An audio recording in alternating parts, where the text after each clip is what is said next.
আসসালামু আলাইকুম। একটা সুসংবাদ, সেটা হচ্ছে যে শিক্ষা যে পরিবেশ সেটি ফেরা শুরু করেছে। বাংলাদেশের যে শিক্ষা প্রতিষ্ঠান সেগুলোকে ধ্বংস করে দেওয়া হয়েছিল। কোনো জাতিকে যদি ধ্বংস করতে হয় তাহলে সর্বপ্রথম তার শিক্ষা ব্যবস্থাকে ধ্বংস করা। তো সেরকম কাজ হাতে নিয়েছিল বাংলাদেশে। নওফেল শিক্ষামন্ত্রী ছিল, দীপুমণি শিক্ষামন্ত্রী ছিল। তারা সেখানে সেই শরীফা সহ নানান ধরনের প্রশ্নবিদ্ধ বিভিন্ন ধরনের সিলেবাস তারা সেখানে তৈরি করেছিল।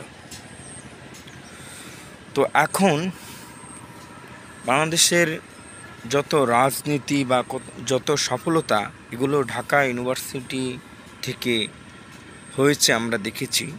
সেখান থেকে শুরু হয়েছে এবং সেটি সারা বাংলাদেশে নেতৃত্ব দিয়েছে এবং সেটি সফলও হয়েছে।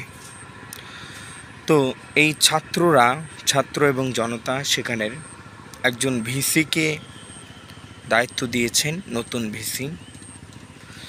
উনি আসলে একজন পরেজগার ব্যক্তি, একজন নামাজি ব্যক্তি।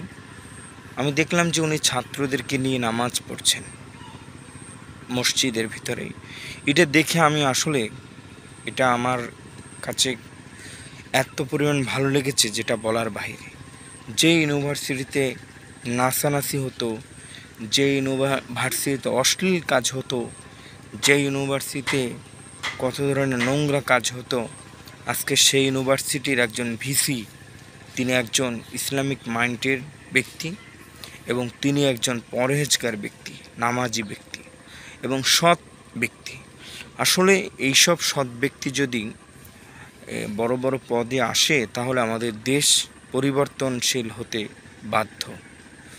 এর জন্য আমি ছাত্রদেরকে, তাদের প্রতি আমি ধন্যবাদ জানাই যে তারা যে কাজটি করেছে, একজন ভিসিকে তারা নির্বাচিত করেছে, একজন নামাজিওয়ালা, যাতে করে যেন ঢাকা ইউনিভার্সিটিতে যেন সকল ধর্মের মানুষ লেখাপড়া করতে পারে এবং সকল ধরনের মানুষ যেন সেখানে বসবাস থাকতে পারে, স্টুডেন্টরা, সেটি যেন নিশ্চিত করে। এই ভিসি সাহেবের প্রতি আমার সেই আহ্বান থাকবে এবং যে ধর্মের লোক আছে সে ধর্মের বিশ্বাস করবে, এটাই স্বাভাবিক।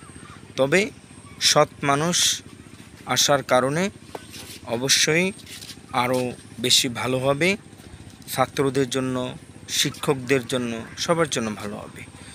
তো সবাই ভালো থাকবেন, সুস্থ থাকবেন। এরকম একটি বিষয় দেখে খুবই ভালো লেগেছে।